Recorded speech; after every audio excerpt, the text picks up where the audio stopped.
Maaaring merong parating or higit naaangat yung enerhiya sa bawat isa, merong give and take.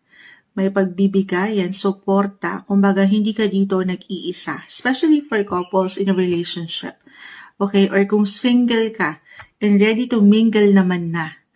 Maaaring may ilang, umangat na. May someone na parating. Or meron kang someone na gustong kilalanin. Or merong someone na gugustuhin kang kilalanin. This year, Wheel of the Year. This one is in reverse, regardless dyan. Umiikot yan. Wheel of Fortune. Timing is everything. Baka nata-traffic lang si the one. Naka-reverse si Knight of Wands. May ilang delays, ilang glitch. Normal, unti-unti, it's a process. Huwag niyong bigyan ng limits ang sarili.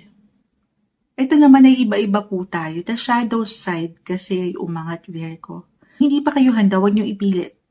Take it easy, timing lang. Papakiramdaman ng inyong mga puso kung kailan kayo handa na physically, mentally, emotionally, or even financially. Of course, you have to be ready.